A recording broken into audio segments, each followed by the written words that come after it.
देख रहे हैं फोर्थ पर लड़ाई। छात्र संगठनों की ओर से 28 जनवरी को बिहार बंद का आह्वान किया गया है। इस आंदोलन को महागठबंधन की तमाम पार्टियों ने अपनी शक्तिशाली समर्थन देने का भी ऐलान कर दिया है। इसके लिए राजद कार्यालय में राजद, कांग्रेस, माले, सीपीआई और सीपीएम पार्टियों की बैठक की गई। बैठक में तय हुआ कि महागठबंधन को एकजुट होकर रेलवे अभ्यर्थियों का साथ देना है। बैठक के बाद महागठबंधन की पार्टियों के प्रतिनिधियों ने अपनी अपनी बातें रखी। राजद के प्रदेश अध्यक्ष जगदानंद सिंह ने कहा कि चुनाव से ज्यादा महत्वपूर्ण छात्र छात्राओं का भविष्य है। सरकार रेल की बोगियों को तो देश की संपत्ति बताती है, लेकिन युवाओं को नहीं। साथ ही उन्होंने कहा कि बिहार बंद का पूर्ण समर्थन हम करते हैं और इस बंद में कोई घटना दुर्घटना होगी तो सरकार की जिम्मेदारी होगी। उन्होंने साफ साफ शब्दों में कहा कि पार्टी के नेता सड़क पर उतरेंगे और सरकार लाठी चलवाएगी तो लाठी खाने को भी तैयार रहेंगे। भरोसा है परिवार को इनके द्वारा होगा, इसलिए महागठबंधन के सभी हम साथी लोग यहाँ पर आपके सामने हैं। बिहार के सभी लोग और डबल इंजन की सरकार को जिसको हम लोग डबल इंजन कहते हैं, आज बिहार में बहुत बड़ा खतरा पैदा हो गया है। लोगों को खतरे में लोगों ने डाल दिया है। ये नौजवान सड़क पर हैं और शायद इस चेतावनी को समझ नहीं रही है सरकार। यदि ये समय आगे बढ़ा तो मुझे लगता है उनके माता पिता किसान आंदोलित रहे हैं, नौजवान नौकरी के लिए आंदोलित हो रहे हैं, मजदूर आंदोलित रहता ही है। अनेक तरह की समस्याओं से जूझते हुए बिहार कहीं बहुत बड़े आंदोलन का शिकार न हो जाए। कम से कम इंतजार नहीं करना है।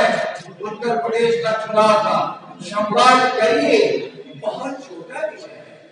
क्या परेशानी है 7 लाख लोगों का रिजल्ट निकाल देना? क्या परेशानी है कि केवल एक परीक्षा का आश्वासन देना? कोई परेशानी नहीं है, लेकिन इतनी छुट्टी सरकारें नहीं होती हैं। जितना ठीक हम लोग देख रहे हैं, दीजिए जा रहे बच्चे बहुत, ये अपने बच्चे हैं, ये नौजवान है, ये बिहारी है, ये भारत के लोग हैं, इनकी साथ और ये नहीं कह रहे कि वो करोड़ों को काम दे दो। जो इतना ही कह रहे हैं कि तुम्हारी घोषित कार्यक्रम और परीक्षा थी उसके अनुसार हम सब को काम दे। इसीलिए महागठबंधन ने घोषित किया है।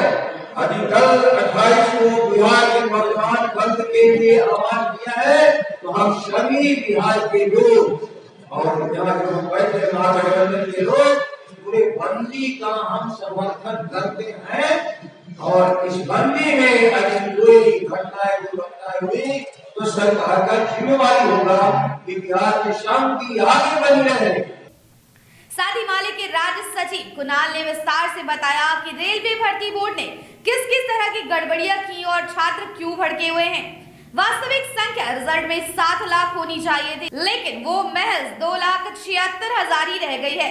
4,24,000 युवा सेकेंड एग्जाम में भाग लेने से वंचित होने जा रहे हैं। साथ ही उन्होंने कहा कि केंद्र सरकार ने रोजगार का वादा किया और रोजगार नहीं दिया, उसी तरह बिहार की सरकार ने रोजगार नहीं दिया। सरकार रोजगार देने के बजाय युवाओं का मजाक उड़ा रही है।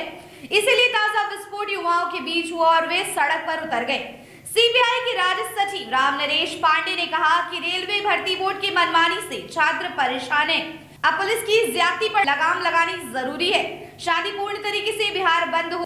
इस सबके साथ ही सीपीएम के अवधेश कुमार ने भी छात्रों की परेशानियां बताते हुए कहा कि छात्र काफी दूर से एग्जाम्स की तैयारियां करने आते और इसे ही उनकी परेशानी बता दी जाती है।